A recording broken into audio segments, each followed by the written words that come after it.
Isang ulo lang naman ang kailangan namin, ang ulo ni Bongbong Marcos!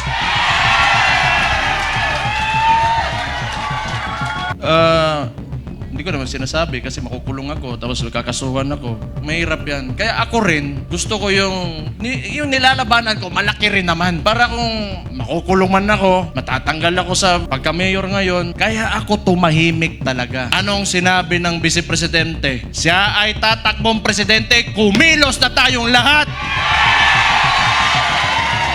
Eto na mga boss, kakapasok lang na balita. Grabe si Baste, kulong na. Nagulat kay PBBM. Naiyak si BP Sara. Nahuli si Duterte. Base sa impormasyong kumakalat ngayon sa social media, pwede nang damputin ng mga unipormadong pulis at sundalo si Mayor Baste matapos niyang sabihing isang ulo lang naman daw ang kailangan. Target niya ang ulo ng presidente ng Pilipinas. Minura-mura pa si Pangulong Bongbong Marcos ni Mayor Baste Duterte sa speech niya ng PDP laban dahil umaming nabudol daw sila ng kanyang kapatid. Tatakbo daw kasing presidente si BP Sara. Nilait-lait pa niyang presidente ng Pilipinas kung ano-anong pinagsasabi. Pwede na siyang ipakulong. Total grabe ng pagpapakalat niya ng paninira. Kaya eto, sabay-sabay nating panoorin kung paano si Mayor Baste Duterte grabe kulong na. Nagulat kay Pangulong Bongbong Marcos. Naiyak si Vice President Sara. Nahuli si Duterte. Pero bago tayo magpatuloy, baka pwedeng i-click nyo muna ang like, share, comment, subscribe at i-hit nyo na rin ang notification bell kung gusto nyo ng mga ganitong klase ng video para laging updated kayo sa mga susunod pa nating ibabalita. Kaya tara, panoorin na natin to. Baka nagtataka kayo, tumahimik ako eh. Tumahimik ako pagkatapos ng midterm elections. Kasi, wala, talo si Marcos sa Davao eh. Nagpahinga lang ako. Kailangan ko magpahinga kasi 2 taon kaming binanatan doon sa Davao. Yung ginawa ni Bangag, alam nyo na, yung ayuda, yun naman yung paraan nila. That was a form of indirect vote buying prior to the campaign period. Yun talaga yun. Yung ginamit niya, so sinabi ko naman sa mga taga Davao, tanggapin nyo lang. Total, buwis nyo man yan. Yung nagsikap dyan, para may pera yung gobyerno, pera nyo rin yung kinukuha nyo. Hindi yan galing sa kanya. Pero yung mga taga Davao matatalino na, they are intelligent voters. Akala kasi, yung claim ng mga kalaban, na kami mga Duterte daw, mga authoritarian, yun, mamatay tao, kaya takot lahat. 2 million, matatakot namin yun. Di bukas patay na kami kung takutin namin yung 2 million na yan. It is a very highly democratic city, actually. Pagka pumunta kayo, that is why, awa ng Diyos, pasalamat ako, sa Davao ako naging mayor kasi ang mga tao dyan, alam nila anong gagawin nila at mahal nila yung lugar nila. Kaya kahit pinahihirapan kami, okay lang man, politika. Tapos, Marcos lang. Alam naman natin sa tatay pa lang yan, kawatan.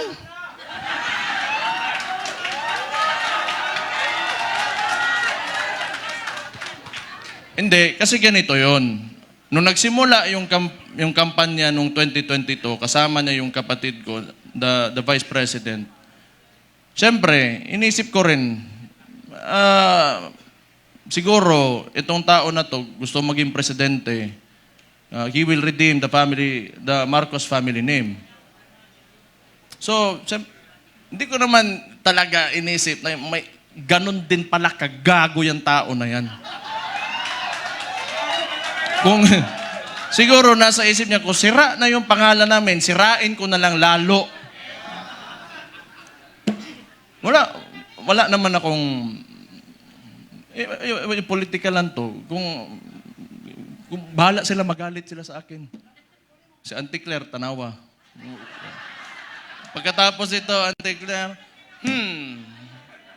si Mayor Baste, lo ni mbuanga ka. Oh.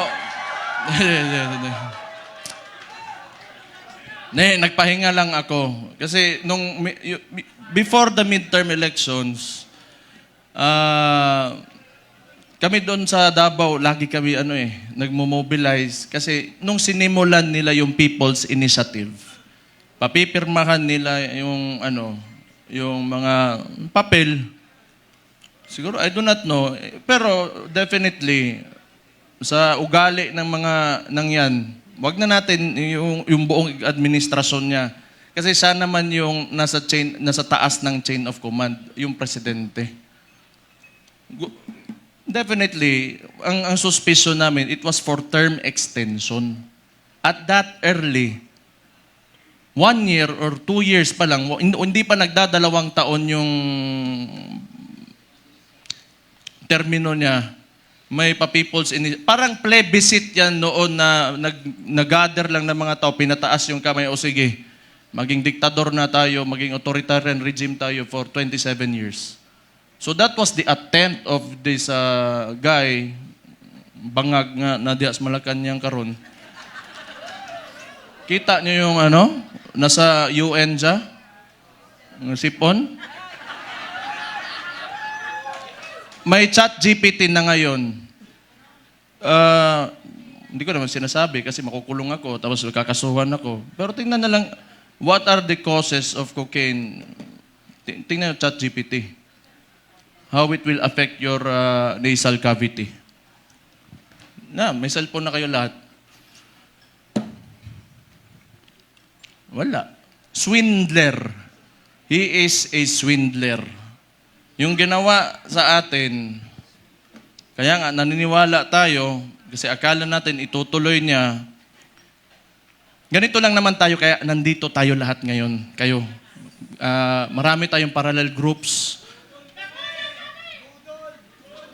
Nilapitan ako ni Sir Mike Defensor, pati ni Speaker Bebot.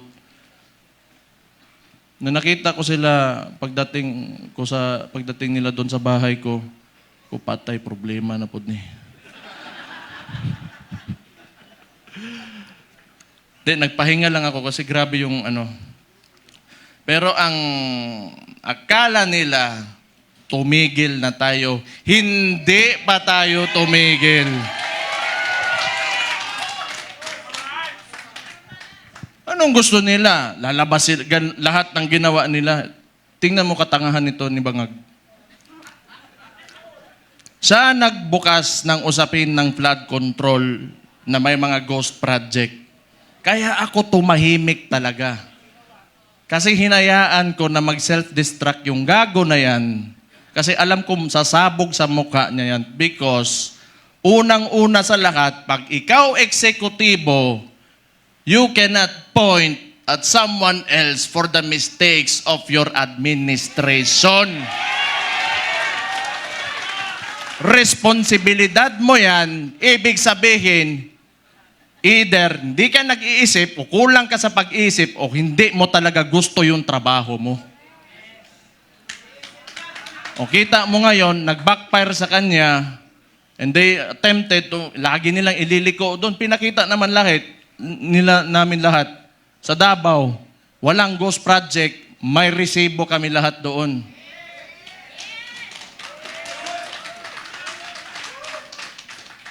Tingnan nyo. Anong resulta ng ginawa nila? Kasi tinawag na natin yan. Yung 2024 is the most corrupt budget, or the 2025, yung sinabi ni Sid Ungab nung panahon. Hindi, lahat yan kasi siya yung nakaupo eh. The most corrupt. Bakit di sila makakilos ngayon na tumaas yung presyo ng langis? Walang pera. Bakit di nila kayang babaan yung VAT, yung panawagan ni Leandro Libiste? Di nila kaya kasi wala nang silang nanakawin pa.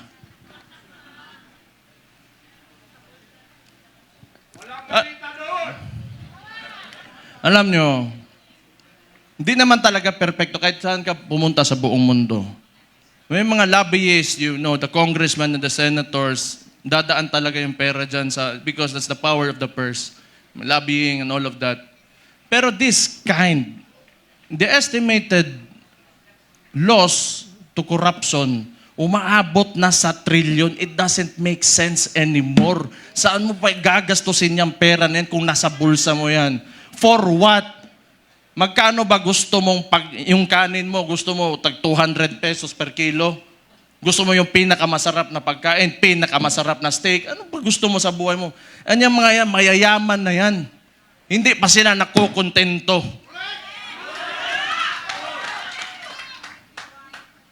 Hindi na lang maawa ba?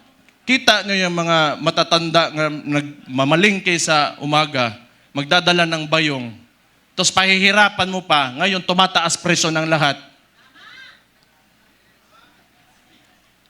Hindi sa nakatingin sa pangkaraniwang Pilipino, ano ang buhay ng Pilipino. Ang tapos, itong gago na to, patay na buguan eh.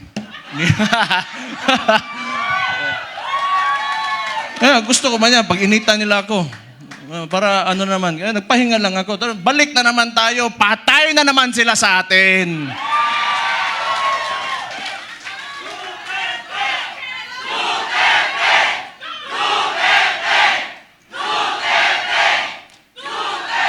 Ito pang maganda. Ito pang maganda. Tayo, mga parallel groups, ilan? Pila to kabuok? 600 parallel groups. Anong sinabi ng Vice Presidente? Siya ay tatakbong presidente, kumilos na tayong lahat.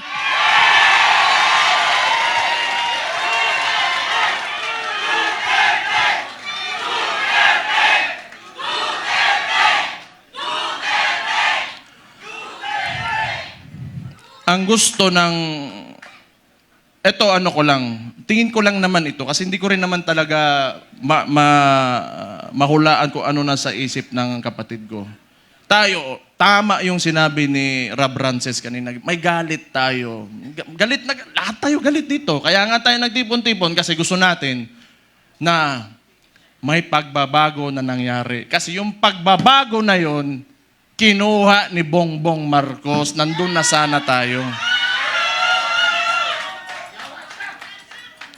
Balik lang tayo kung ano yung plataforma. Ito ha.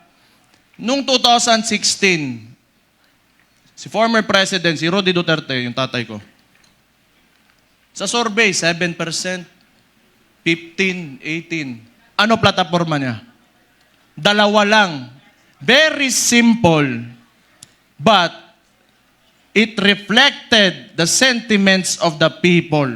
Yung masa. Drugs and corruption. Anong binalik ni BBM ngayon? Drugs and corruption.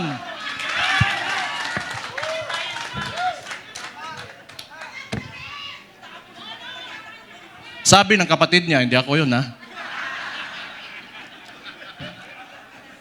O safe na ba ako, attorney? Sabi ng kapatid niya hindi ako nasabi nun di ba? Na-addict daw yung kapatid niya, ang maulagi na ba?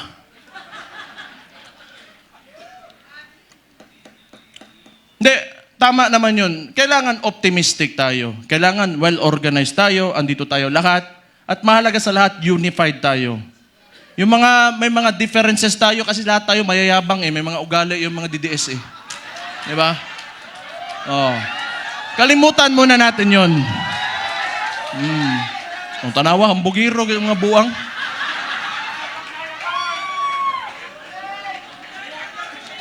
Sa ngayon, kailangan organisado tayo. Kailangan kalimutan muna natin yung mga differences natin. Magkaisa tayo. At since nagdeklara na natatakbo yung principal natin, who is the Vice President, Sara Duterte, magsimula na tayong kumilos.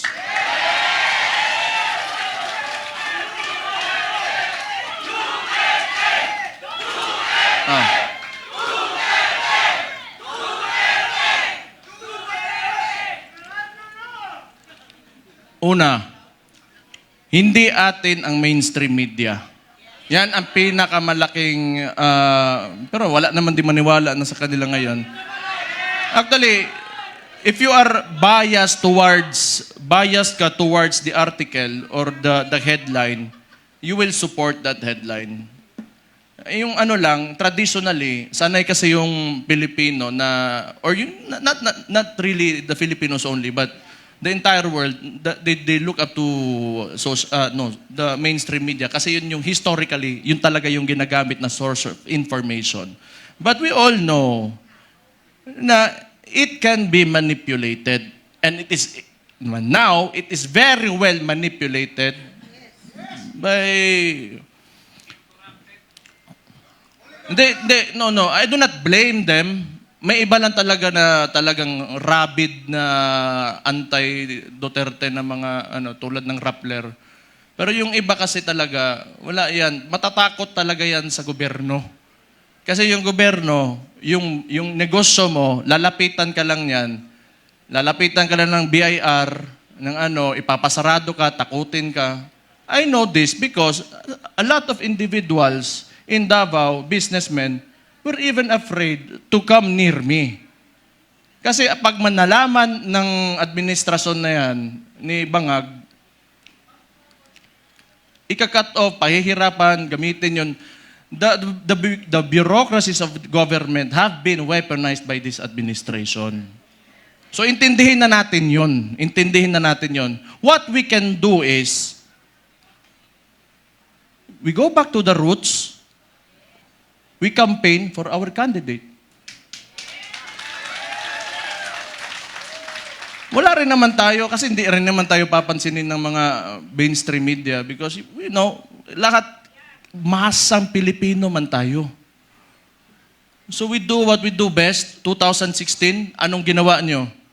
Walang campaign materials na mabibigay yung tatay ko. Anong ginawa nyo? Kayo gumawa sa sako.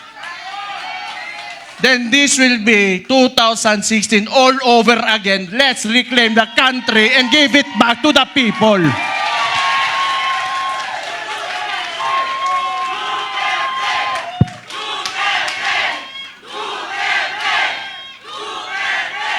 Isang ulo lang naman ang kailangan namin. Ang ulo ni Bongbong Marcos!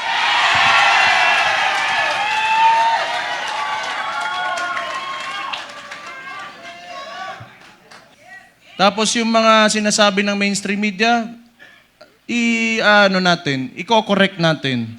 Kasi binabalik nila lagi yung confidential funds ni VP Sara, and yet, sasabihin ko ulit, yung estimated loss to corruption in the Philippines right now, umaabot na sa trilyon.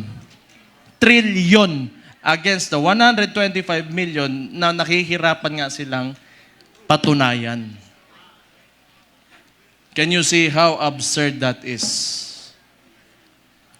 So, yung messaging lang, kasi wala sa atin yung mainstream media eh. You try to talk, i-correct nyo. Huwag muna kayo magalit. Be on a level na gusto nyo lang iparating yung opinion nyo at tingin nyo sa kung sino man makakausap nyo. So, mga panya lang tayo, malinis. Wag na natin gayahin yung mga putang ina, grabe kahugaw. Ang dumi talaga ng politika. Ako kasi okay lang ako. Wala man akong pakialam sa sarili ko. Wala talaga akong pakialam kung ano-ano sabihin mo. Basta ako, ginagawa ko na yung trabaho ko. Pag yung araw na tumakbo ako dyan, tapos di ako nanalo, ibig sabihin mo, tapos na ako. Pero wag nyo, I've been experiencing this ever since I went into politics. No. Ever since Rudy Duterte became the president, and the world is a nasty place. It's really nasty. So, tingin ko, tama naman yung sinabi ng Vice Presidente. Magkampanya lang tayo, maayos. Kung ano man yung mga plataforma niya, pinakita niya na mga nagawa niya, yun ang sasabihin natin. Huwag na tayong pumatol. Tama yun, huwag na tayong pumatol. Kasi ayaw ko rin. Ako na lang, gusto kansawanay man ng Claire. Ante-Claire. Masuko, magagalit na naman yan eh. Alam ko eh. Sasagot na naman yan. Buwang? Buwang. Kung Kung value sila, value din ako. Ganun lang naman. Pero alam mo, yung observation ko lang, this is only my observation. Mahirap yung mga tao nakaupo sa, in a seat of power, tapos ganun yung ugali, na mahilig manggipit at mga abuso ng mga maliliit na tao. Patay tayo dyan. Mahirap yan. Kaya ako rin, gusto ko yung nilalabanan ko, malaki rin naman. Para kung makukulong man ako, matatanggal ako sa pagka-mayor ngayon, o mamamatay man ako, at least worthwhile yung ginawa ko at para sa sambayan ng mga Pilipino. They only pick on people na kaya nila eh. They only pick on people na kaya nila. Pero,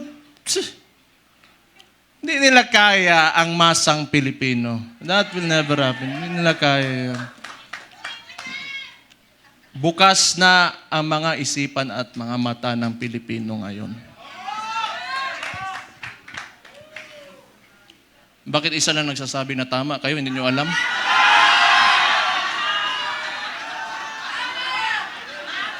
Energy level 10 nga daw eh. Not following instructions.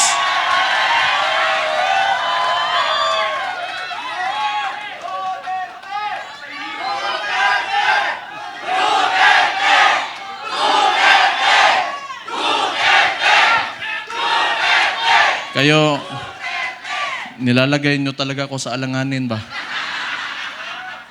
Okay lang. Alam nyo, yung tumakbo, yung tatakbo na yung tatay ko,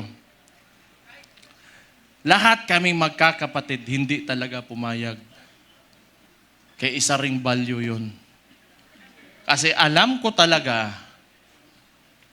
pagka nahamon yun, ibibigay niya talaga buhay niya para sa inyo. Kaya hindi kami pumayag. Pero siguro, tingin ko lang, hindi ko naman pwedeng hulaan yung nasa isip niya, mahal niya talaga kayo at yung bayan niya.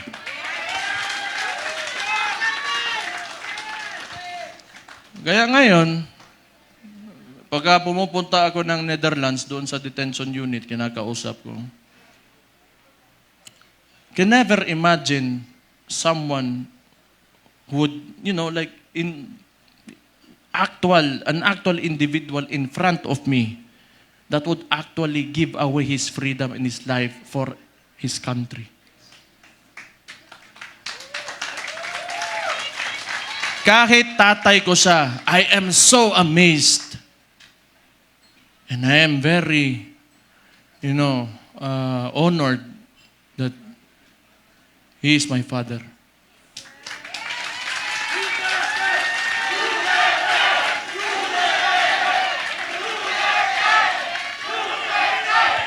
Saan oras? Saan oras ba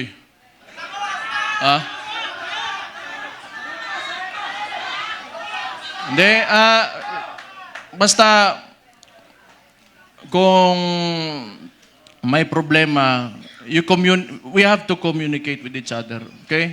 Let's just be friends, lahat tayo. Huwag tayong mag-away-away. Andito ang PDP, andito ang Reform PH, and Reforma, andito ang Maisog, and hindi ko na mababanggit yung lahat ng parallel groups, Reforma Pilipinas. Magkaisa tayong lahat. It's time to move. Move with positivity and optimism. Let go of yourselves. Give your all for the country. Lahat ng gagawin natin, hindi para sa atin, kundi para sa bayan natin. Let's make this happen. 2 taon, 2028 na. Kaya natin to.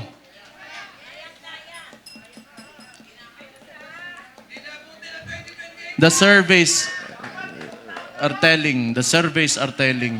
So we just have to push harder. Push harder. Huwag kayong titigil. And always remember, Pagka you are facing adversity, hindi kayo nag-iisa. Ako si Mayor Sebastian Duterte ng Davao City, kasama nyo. Ngayon kayo bilang Pilipino, ano ang masasabi nyo at reaksyon sa balitang ito? Mag-iwan kayo ng komento sa ibaba at atin niyang babasahin isa-isa.